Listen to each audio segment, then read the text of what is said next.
Gaming PCs that look like a Nintendo Switch and are in a more portable form factor.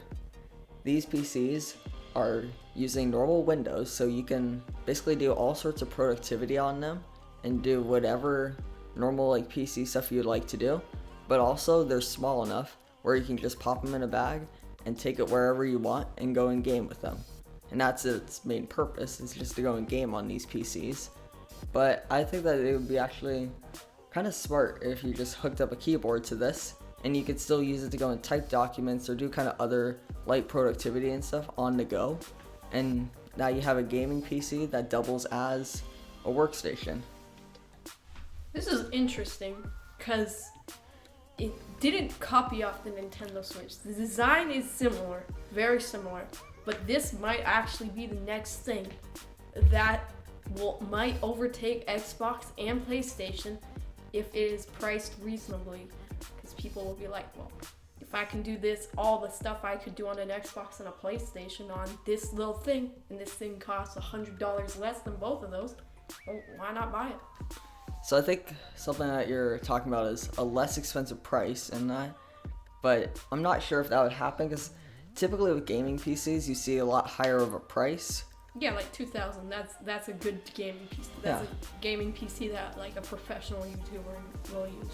Maybe if people would like buy this and they would use it for gaming and also for whatever schoolwork, whatever productivity they'd use it for, then I think that could be something that's really big and important. Because what I do currently is whenever I make these YouTube videos, I always take a laptop. It's like a tablet laptop, and I just plug it into a monitor, and I basically work off of that. And whenever I'm on the go, I just unplug it and I go with it. I don't mind the smaller screen, but when I'm at home, I just dock it in. So I mean, if this thing has something sort of similar to the Nintendo Switch, where you can just dock it into somewhere, plug it into a monitor, then I think that this would be a lot more versatile. So just to clarify though, this is a concept design, right? Correct. So we don't know if this is actually gonna so look like this. So it could come out looking completely different. Exactly. The concept is just like a Nintendo Switch. And a lot of these stories that we're also talking about, I know our next story, which is pretty cool, came also from CES. And so a lot of these things are just concepts, and they're trying to like show what exactly is going to happen in 2020. But if they deliver on what they're showing, that could be a very viable alternative to having like a gaming laptop. Our second segment of today is on the Samsung Zero TV, 43 inches, and is pretty much a giant phone screen that is very compatible with Samsung and Android phones, but also equally compatible with Apple phones. I think something that's actually kind of interesting about this is it rotates with whatever you do on your phone. The only difference is if you have an iPhone, you have to click the button on the remote, like you said, to go and get it to rotate every time, and it doesn't work as smooth. But let's say you have like a Samsung phone with this and you rotate the screen and you go into Instagram to watch like Instagram TV, then there you go. You can go and watch all your vertical videos, or you can also just scroll through your phone on a larger experience. The only kind of thing I don't like about this is that it can't be wall mounted, which I do see because of the motorization on it. And that is the second reason why I don't really like this, is because I'm not exactly sure how those motors will hold up in like 5 or 6 years. Because think about how many times you rotate your phone a day, then it's gonna rotate the actual TV with your phone. So I'm not sure how that would hold up over time. I'm sure that Samsung probably has some sort of testing for this, kind of like OnePlus did with their phone that has a camera that rotates. But I would just like to kind of know how long it's gonna hold up with its durability. Again, just like the Alienware tablet or system, console, whatever you want to call it, this is just a concept. So, in a while, because this is coming out at any time in this year and we're only in January, this could change drastically. It could change, so it could be wall mounted. But as of now, it's 43 inches, just a giant phone screen that is not able to be mounted on the wall. Honestly though, this is like kind of a boring topic, because like a rotating TV, like Really? Like, how big do you need your phone screen to be? I mean, I just don't really get the point of this. I kind of have to agree with you on that point. Like, Okay, it's cool. It's compatible with your Samsung phone, and when you rotate it, the TV rotates. But the TV rotates nowhere near as fast as the Samsung phone does.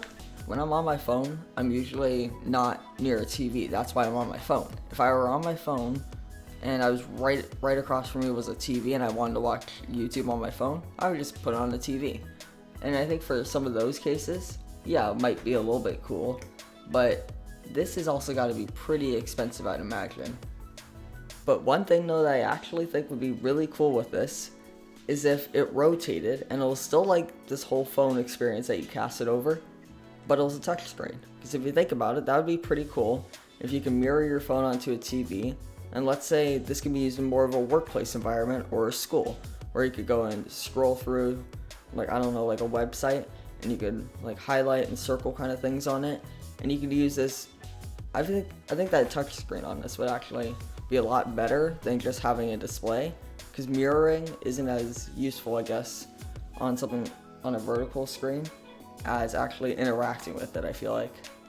Yeah, it would be great if this was a touchscreen, because, you know, if like you're at a job and you got like all your charts, but all your charts are like saved on your phone, you put your phone in your little phone holder and put it to this, and you can just touch and scroll through everything. It would be amazing. It would be even better if it was touchscreen and wall mounted, because you could just rotate it on the wall, which is already it makes you look better. But that actually brings out a really good point, because a lot of businesses give out phones for people to go and take around and use. And Samsung, a couple years back, they had decks, which basically you can take your phone, your Samsung phone, and you basically dock it into like a little station, and then it plugs it into a monitor and a keyboard and mouse and a couple other peripherals. And so you can take your phone and you can use it as a full-blown computer to go and do stuff like Excel, like spreadsheets and other sorts of documents and stuff, things that are not like super intensive, and you can keep that all on your phone, and then you unplug it at home or at your work, and you can bring it around with you. Let's say you bring it into a presentation room, dock it in, and now you can go and give a presentation off of your phone on this vertical area where you can go and like swipe around and touch things on it. So I think that would be more useful. And if Samsung made this like a touch screen, I think that would be something that businesses would probably want to buy. I think that this would mostly just be a lot better used in a business or a learning environment where people can interact with them, sort of like smart boards and like those touchscreen TVs, except in a vertical landscape too, so you can kind of swap between those two. And last, but certainly not least, you can't have a time for tech without Tesla. That's right. Today we are going to be talking about, yet again, Tesla is sponsoring a Pawn to Own where you can win a Tesla and $1 million if you can hack into it. They basically have all these different tiers on it, where like, let's say like one of the tiers, I think, is if you break into the infotainment system with a USB drive and you like plug that into the car. That's a little bit easier, but it's still pretty tough to do on Teslas. So you get $35,000 for that, which is the equivalent of a new Model 3. So you could go out and buy your own with that money. And they have all these different levels, and some of them range up to $1 million. That's the most amount of money that they're giving away. So what is the $1 million for? Like, what do you have to do to earn that $1 million? Well, on this article that we found, basically it goes through some of the things that you'd have to do. Like, I think one of those breaking infotainment root persistence. I don't exactly know what that means, but I would assume that you have to go and break into the infotainment system, and autopilot root persistence. So again, you probably have to break into the autopilot or do something like that and show somebody that you can break into it and hack into it. And this is to go and make Teslas more safe and stuff when they're out on the road, because a lot of these Teslas and basically a lot of new cars these days are essentially computers on wheels.